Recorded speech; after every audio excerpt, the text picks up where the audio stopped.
Hi, I'm Greg Hunter. This is the weekly news wrap up for Friday, June 12th, 2020.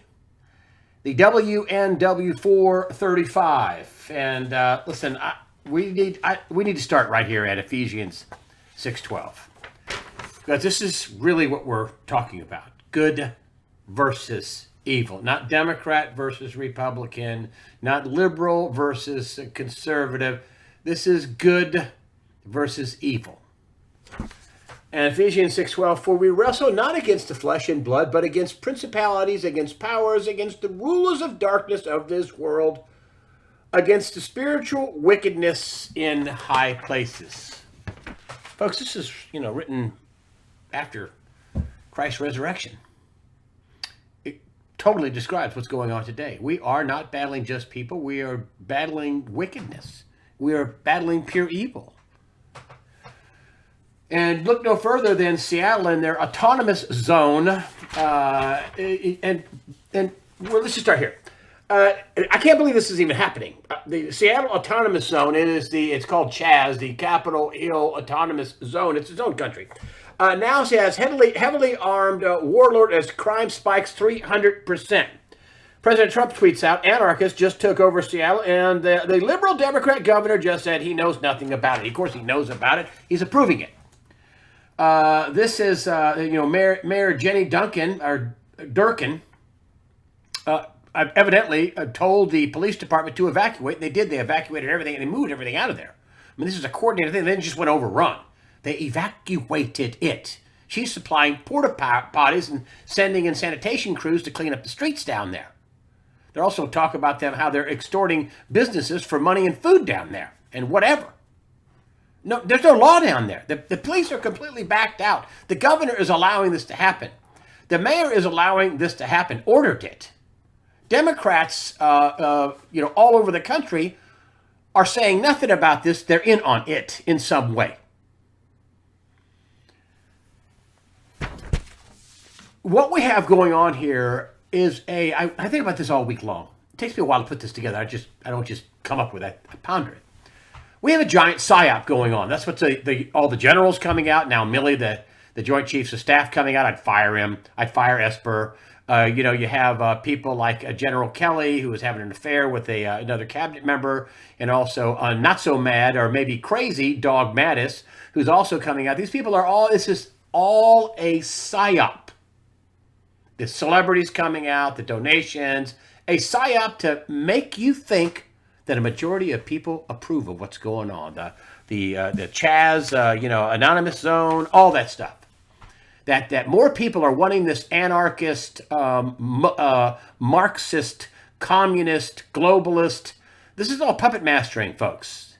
They want you to think you're in the minority. You're not. By a country mile, you're not. This smacks of desperation. I'm telling you, how is this a vote getter for the moderate Democrats? And there are some that just, I just thought we were going to give people some health insurance. No. No, they're burning out Democrats and stuff out of downtown. They're burning out black people out of downtown. They're burning out poor people out of downtown. How does this action with Antifa, Black Lives Matter, and all that, how does this help minorities and other Democrats? It doesn't. This is a desperate shot at power. This is all they have left. I mean, they already said a couple of states they're going to have mail-in voting. They already know they're going to have massive fraud. The border's been shut off by the president. Of course, the COVID thing has put a wet blanket all over that. So what do they have left? Violence. And this thing that this Chaz zone, this autonomous zone in Seattle, I think this is a trial balloon. Governor's not saying anything about it. I mean, you wouldn't call they took over City Hall. They took over a police precinct that was evacuated for them. Now they have armed people holding this country. This is not a joke, folks. This is their trial balloon. They're going to try this everywhere. I mean, they're going to try this everywhere. This is all they have left, violence. And then the media psyop, with what power they have left. Because I think, a lot of the media, including my own local newspaper, this liberal thought-shaping rag, the News and Record, You know, where they're talking about guns in this particular story and how, you know, some armed protesters weren't arrested, but the armed protesters here in Greensboro were arrested. Yes, they are burning down a mattress store and busting out 100 windows in downtown Greensboro. Yes, the people with guns down there got arrested. The people with guns that had peaceful protests didn't get arrested. But they're so stupid that they're cutting off their nose to spite their face. The Greensboro, it won't be around. Look, this is going to be an artifact. I mean, anyway. I digress. All that old media is losing, and they're grasping for air. And they're doing desperate things, and they're part of the media leak strategy. They're part of the media leak strategy. Remember that. They were part of this coup. You know, Strzok and Page talked about the media leak strategy. Those are two high-ranking people in the FBI. High-ranking. And so this is a giant psyop to make you think that you are in a minority and make you think you should say a word, and you should. Don't be silent about this. This is evil. Evil wants you to be afraid. Afraid to take action, afraid to speak out, afraid. Afraid that your viewpoint isn't really correct. You're a minority, afraid. They want you afraid. Don't be. Don't be afraid. That's why I say fear not. Don't be fearful. That's what they want. It's like the scene in the Rocky movie, you know, with, I think, Dolph Lundgren or whatever, I would break you, you know. And about the 6th round, Rocky's, you know, whacking him pretty good. And he goes, you're not so tough. Evil is not so tough. They're not. They're desperate. They do violent things. They lie. They cheat. The mainstream legacy media, all part of that lying, thought-shaping, cheating. I mean, all up and down the spectrum, from my local newspaper all the way up to all the legacy media, ABC, NBC, CBS, all of them. I got a letter from a former ABC staffer I worked with. He told me he was ashamed of what the network turned into. Isn't that sad? I'm not going to tell you who this person, male or female, was, but ashamed. I told him, don't be ashamed. Those decisions are made by people way above your and my pay grade. Don't be fearful. Know this is a psyop. And then we have this, which I think is a frightening story in and of itself. It just shows you how disconnected corporate America is. Please boycott every one of these businesses if you can. $454 million for America. America floods social justice causes with cash amid Floyd protests. Social justice. Just like I had Candace Owens on, who said, listen, racially biased, racially motivated violence against black people by the police is not happening. It's a myth. And she went through all the statistics. Go back to last week's Weekly News wrap up in the first paragraph. I put her rant. It was live. It was beautiful. Smart person. I mean, wow, a smart, attractive, a black woman who thinks for herself, young, who thinks for, kryptonite for the Democrat Party. But, you know, all we hear about are these radical leftists, you know, you hear about from all these old-timey race baiters, Jesse Jackson and the ilk, and you don't hear from Candace Owens, a fresh voice, or Burgess Owens, former ex-NFL football player who's testified in front of Congress and said every bad thing that's happened to my race, you can track back to the Democrat Party. He's a black guy. Ben Carson, you know, the one of the most renowned neurosurgeons in the country that separated conjoined twins, you know, something easy like that. He was the first to do it. Larry Elder, talk show host. You don't hear from these people. Don't those black voices matter? Don't those voices matter? I thought all black lives and all black voices mattered. No, they don't. How about all the people Donald Trump has at the White House? How about those people? Do they matter? They get a voice? No. We just keep hearing from, all these people that are negative, and they're making out like black people are a victim. They have more than 40% of the crime. 90% of the murders of black people are by other black people. You can't talk about that. You can't talk about, hey, let's try to cut back on this crime. This isn't about reform. This is about a takeover. And if we've already had one reform, President Trump has brought it out.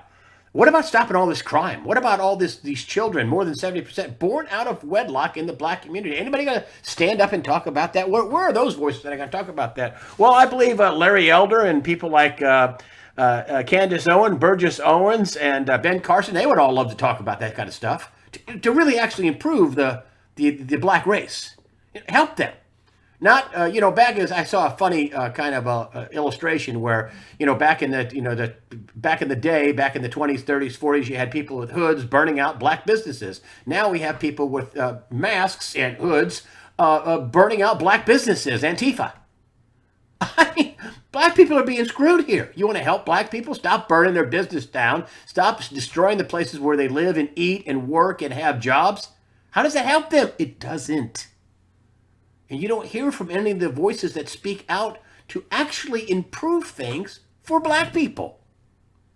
Not burn down their businesses and tell them, hey, I'll give you an extra $1 an hour at Burger King. That doesn't help black people.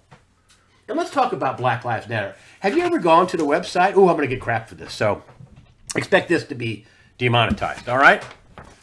But I want you to go to blacklivesmatter.com. blacklivesmatter.com. I want you to go there.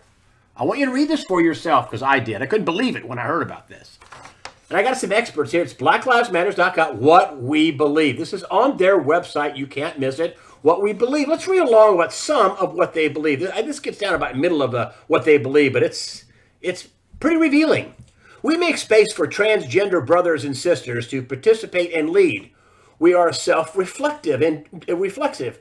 And do the work required to dismantle cisgender privileged and uplift black trans folk, especially black trans women who continue to be disproportionately impacted by trans antagonistic violence.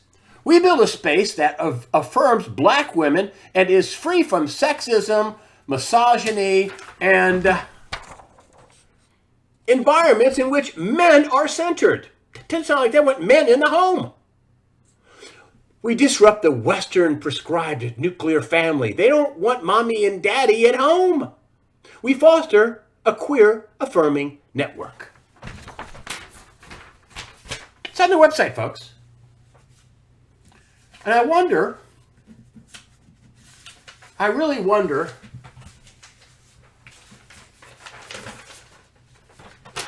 if all these companies, let's just look at the companies, Sony Music, Walmart, Warner Music, Nike, Alphabet, Google, Amazon, Facebook, Target, these all people give millions of dollars. You think they read this website? They want the man not to be in the family. They want to destroy the patriarchal family unit. They don't want mommy and daddy? Really? Then you have, this Verizon, United Healthcare, Goldman Sachs, Spotify, Disney, Procter & Gamble, Cisco, is that Cisco? Cisco, yeah. Lego, Microsoft, Starbucks, McDonald's, Uber, Duke Energy, the Travelers companies, and others. Did they read this website? Are you idiots at corporate America? Are you stupid? Are you this stupid? You're giving millions of dollars to a group pushing a transgender, anti-mommy and daddy family, anti-daddy at home agenda. Are you black men out there? Do you think this is what you're behind? That you're really? Black Lives Matter. I don't think so. How about that police captain Dorn, 77 years old, trying to stop looters on camera, shot, murdered on camera. Does his life matter? Does his life matter? I don't guess so. How about the 90% of people murdered by other blacks? Nope. They don't matter. How about last weekend, I think a couple of dozen people were murdered, all black. Do they matter? I don't guess so. I think 59 were shot and 24 died of gunshot wounds. Do they matter up in Chicago? That's just Chicago, folks. I guess not. The only time black lives matter is if they can make hay politically with this George Floyd. He should have died the way he did. Nobody's for that kind of, choking people out and killing them in the street. Nobody's for that, but that is rare. Racially motivated police brutality is a myth, according to Candace Owens and others, and the facts. And yet we have corporate America flooding money into this Marxist, they call themselves comrades at Black Lives Matter, obvious Marxist organization. Unconstitutional, anti-family, I think actually anti-black male. Anti. You should read it for yourself on blacklivesmatter.com. And then we find out, and listen, Black Lives Matter and Antifa are hand in hand in all this protest and violence and all this stuff.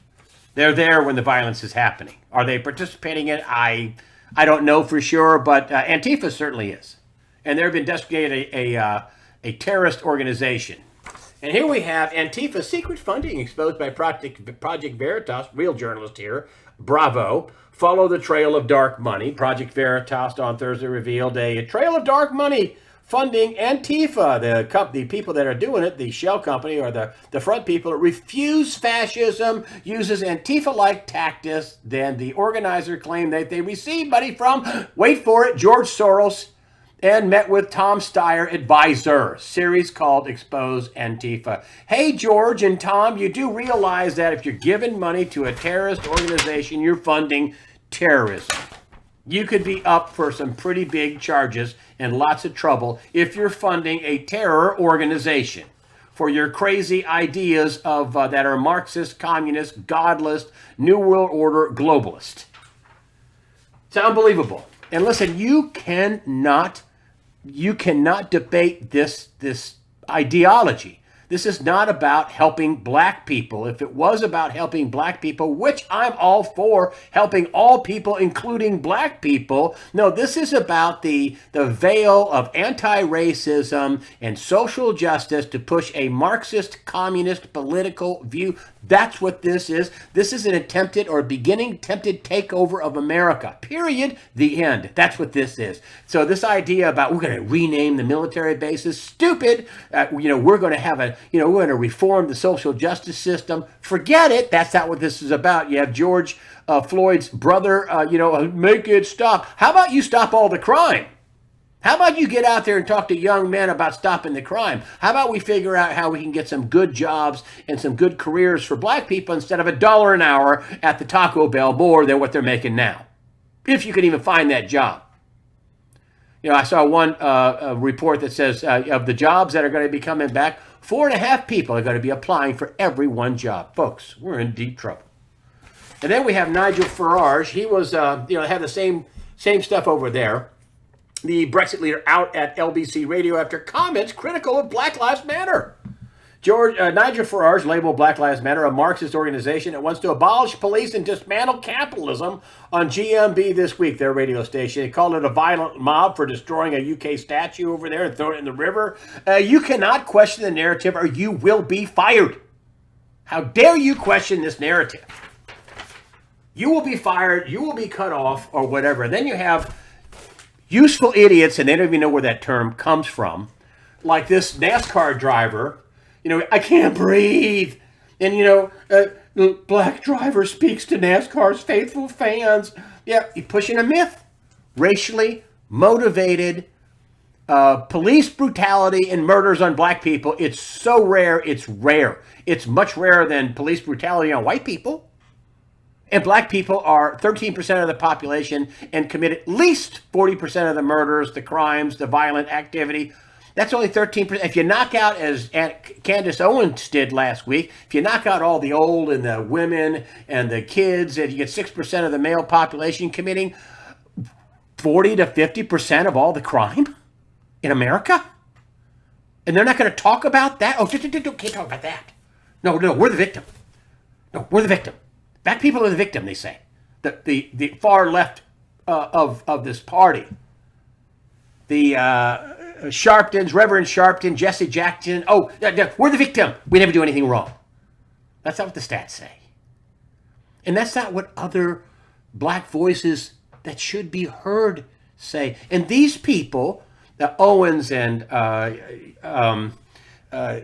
Dr. Ben Carson and Larry Elder and Candace Owens, the two Owens, they all take big grief for trying to actually improve the lives of black people. Oh, they take a pounding, grief, threats. It's awful because they're talking against the narrative. They actually want to improve things for black people. I do too. But you look at, the Burgess Owens and everything bad that's ever happened to my race, track it right back to the Democrat Party. You don't hear that. Black people aren't hearing that. I'm probably going to get grief for this. This video is going to be demonetized, I'm sure. They'll probably say that I'm a big, racist or whatever. That's all they got. I'm not, but whatever. We're in big trouble financially, folks. Listen, it's not Donald Trump's fault.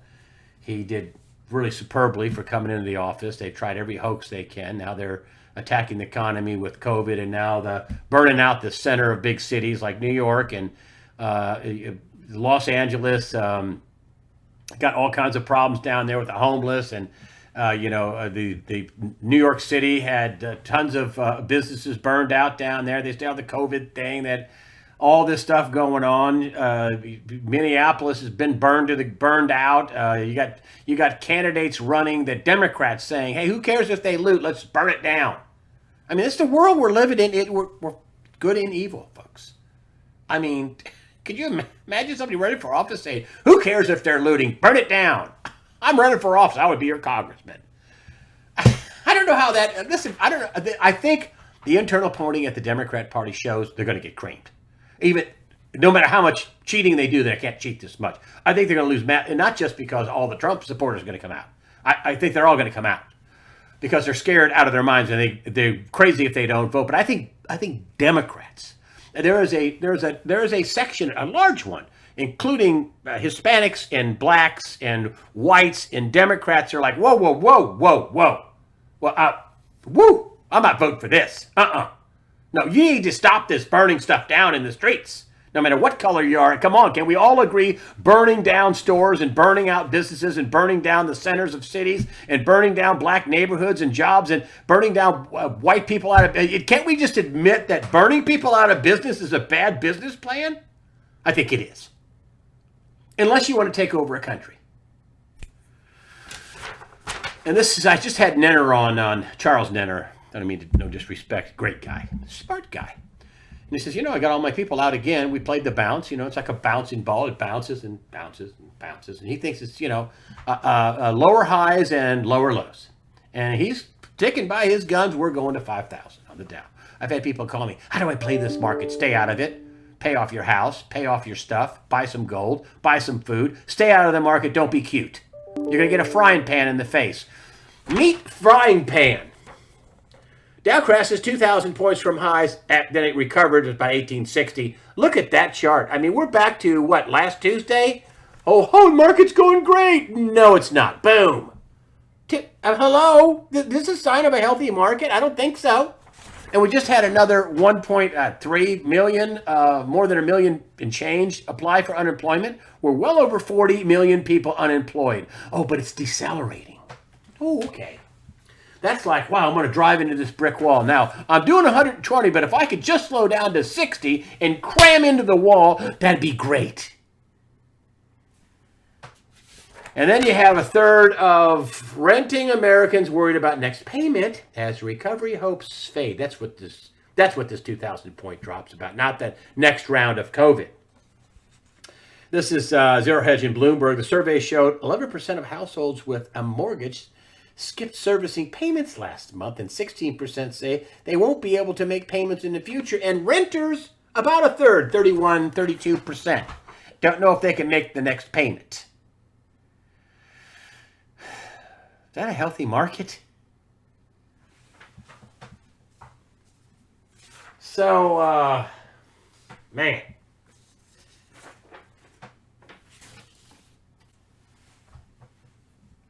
Bo Pony made a monster call. Yeah, he'd be the first to say he hasn't gotten every call right, but he's got a lot of them right. He's got some big ones right. And nobody gets every call right. I don't care who it is. Not anybody gets every call right. But usually their calls are in the right direction. But this was the biggest call I've ever had on USA Watchdog. And let me quote it back to you. I interviewed Bo Pony on February 7th. I think the president had just stopped China flights coming from China. There was no pandemic. There was no lockdown. I think Fauci was still out saying, oh, you can have person-to-person contact. Everything's fine, right? And he comes out and says, after April 21st, which oil went to zero the day before, and the contract for oil expired in the hold, and it's $37, which has never happened before, $38 on April 21st. But he said, after April, we're going to have a new era of time. It's going to be biblical, folks. Do we have a new era of time? I don't see how you cannot say, oh yeah, with the masks on and people driving with the masks on and COVID and we have windows busted out down my own city. We had 100 windows busted out downtown. Of course, the Antifa-friendly newspaper, took one shot of a guy sweeping up glass and said, "Oh, we covered it." It's 100 windows in downtown Greensboro, totally soft pedal it. They burned out a mattress store, same people, burned it to the ground, because there's a lot of foam rubber in there. And so, but you take a look, but that was mild compared to what happened in Minneapolis and in New York and all the death and murders and crime and taking over the city center in Seattle and wow. New era of time? You think we have a new era of time? Yeah, we have a new era of time. That was the biggest call ever on USAWatchdog.com, and I think it's the biggest call I've ever heard. Got to give him credit where credit's due. Please don't, if you're a Bo Pony hater, don't write me. I'm not going to put up the comment. I'm just pointing out the obvious and giving credit where credit is due. And now I'm talking to Pony on the phone, and he says, well, you know what's happening this weekend? What's that? Big date. Okay. Hit me. He says, if you take a look at June 14th, 1946, and you go 880 months in the future, from June 14th, 1946, and 8 is the number of God, it's infinity, and 3/8, 8 is the Father, Son, and Holy Spirit. And if you take 880 months from June 14th, 1946 to the day, you get June 14th, 2020, Donald Trump's birthday. Let me say that again. 880 months from June 14th, 1946 to June 14th, 2020. Our president's birthday is exactly 888 months. Coincidence? He also says there's going to be says there's going to be big uptick in gold and silver precious metals next week. That's what his charts are saying. It's kind of funny. I even brought this up in my weekly news wrap-up to Charles Nenner when he was on. I said, you and Pony are the only guys that got this right. Pony doesn't do anything like Nenner. Nenner doesn't do anything like Pony. But isn't it funny how they're both coming up with the same time points? I think that's interesting. I mean, really interesting. I mean, I just have Nenner on. I told my people to get out. I like to stay in too long. Bam! 1,800 points down in the Dow. Try to play the market. Unbelievable. So I started this with a Bible quote. And all these people, I hear this all the time. The devil's in charge of this world. No, he's not. No, he's not. Matthew 28:18. Then Jesus came to them and said, all authority in heaven and on earth has been given to me. Let that sink in. You cannot get this wrong. You cannot misinterpret this. All, not some, not a bit. Now I'm going to make a deal. All. I'm the man. I'm the sheriff. I'm the man. All authority in heaven and on earth has been given to me, said Jesus. You can't get that wrong. That's who's in charge of this world. That's who's in charge of heaven and earth. This is after the resurrection. So stop saying the devil is in charge. He's not, unless you don't believe in the words of Jesus Christ. Thank you for supporting USA Watchdog with your comments and your donations. That helps us out. Fear not. I'm telling you, that's what they want. That's what evil wants. Wants you to be afraid, cower. Don't speak out. You'll get in trouble. Don't say what the truth. Don't be fearful. Don't be. Fear not. Prepare yourself mentally, physically, above all spiritually. Fear not. God the Father, Jesus Christ, and the Holy Spirit are all firmly in control. Thank you for supporting USAWatchdog.com.